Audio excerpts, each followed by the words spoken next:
Hey folks, just a little New Hampshire update. We've had a busy week. Yesterday, day before, Tuesday.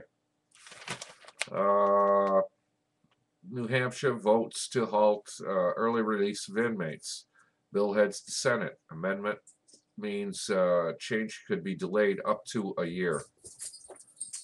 The New Hampshire House voted Tuesday for a temporary halt to the early release of prison inmates.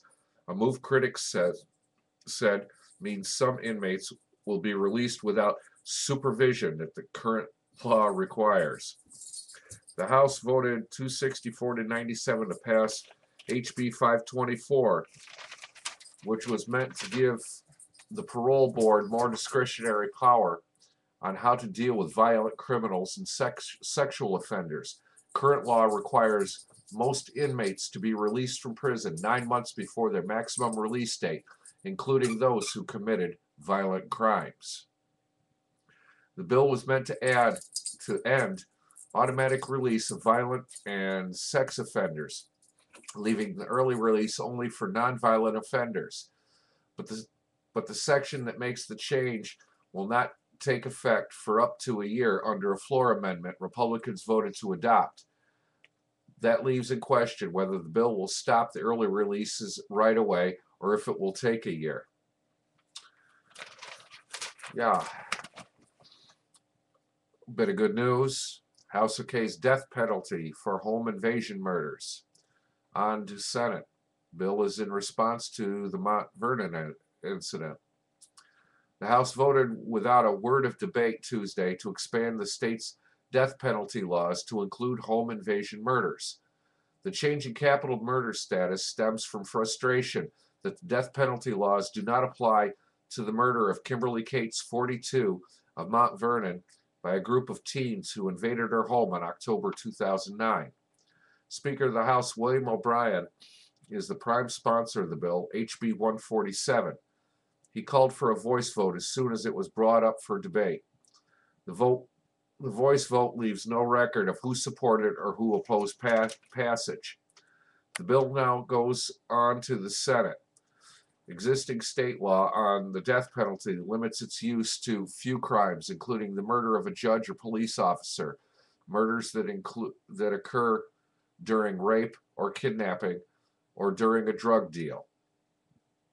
O'Brien, Republican, Mount Vernon, said after the vote the bill was a direct response to the Cates case. It's needed. Another good bit of good news.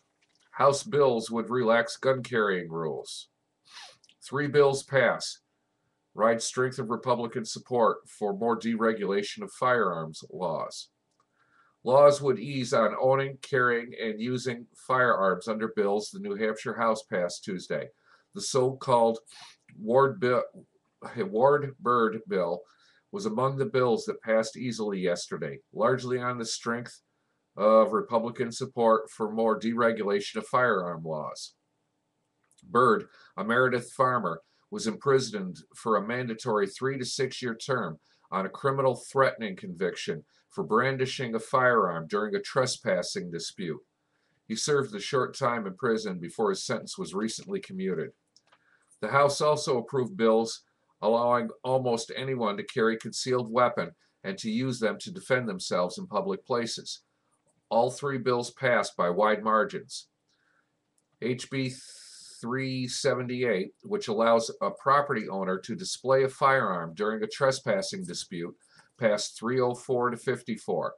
The bill states that someone on their own property dealing with someone who refuses to leave and displays a firearm or other means of self-defense with the intent to warn away the person shall have not committed a criminal act. The House also passed HB 207, allowing a person to use deadly force to defend themselves or others anytime they are in a place they have a legal right to be. Current law requires a person to retreat if they can do so safely. And that's where the questions begin, do so safely? Who's to say what's safe and what isn't? Representative Kenneth Crease Republican Canterbury, said people should not have to worry about being prosecuted for defending themselves. He said concerns about criminal prosecution should not hamper people who are faced with what he said are split-second decisions. Representative Laura Pantelikos, Democrat Portsmouth, said the bill is aimed at a problem that doesn't exist. No one has been jailed for not retreating, she said. New Hampshire is a state that passes laws that solves problems, but does not change a law when there is no problem. The bill passed 270 to 92. The bill that ends mandatory licenses to carry a concealed pistol or revolver, HB 330, passed 244 to 109. The bill allows most people, except convicted felons or those with a history of mental illness, to carry a concealed weapon, loaded or unloaded, without a license. The bill also repeals a law banning transport of a loaded gun in a vehicle, cuts the license fee for non-residents to $50 from $100, level in effect now. Representative John Thal, Republican Whitefield, said the bill is a reasonable compromise. It allows the citizens of New Hampshire to carry concealed weapons without a license in any place not prohibited by law. And let's see, House okays bill directing AG to join healthcare lawsuit.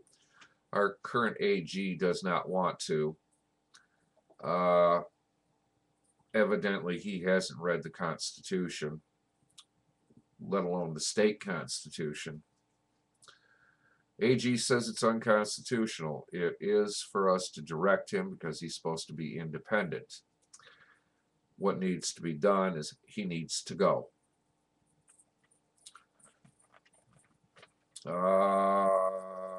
Let's see. Amendment would give line item veto to governor. Not a bad idea. Not a bad idea at all. The House lowers the dropout age from 18 to 16. And let's see, House kills amendment limiting parent rights. House nixes immunization parental opt-out measure. That I'm not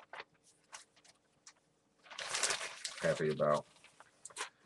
But anyways, we're headed in the right direction. Let's, you people in New Hampshire need to speak up to the state senators and ride their butts on these. That's all for today, folks. Peace. And happy St. Paddy's Day.